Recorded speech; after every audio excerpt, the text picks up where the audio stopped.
Komachole ni kaunti ma Kitui biro yudo teko mar megawatt mokadho 132 chal mabiro konyo tego kembe mopogore opogore kod ohelni matindo e kaunti no. Karo gi jatend Migao mar teko Pio Wandaye kod jatatije mar kambi teko mar Ketrako bedo gi lain achiel machwalo teko e kaunti duto ma Kitui osekelo achiedh nade mopogore opogore jodak e kaunti no.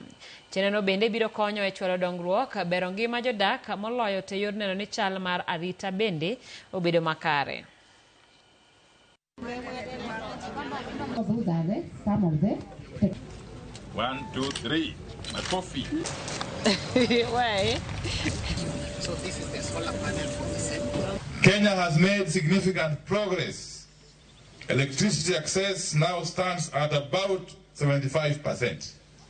However, on the clean cooking front, the challenge is larger, as only 34.4% of households have access to clean cooking solutions.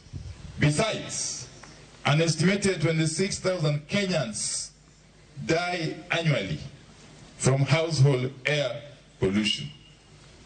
Closing this gap is urgent and non-negotiable. We only 7.4 use clean cooking oil or clean energy, and only 6.7% use LPG gas, and less than 0.3 use biogas, which has high potential here.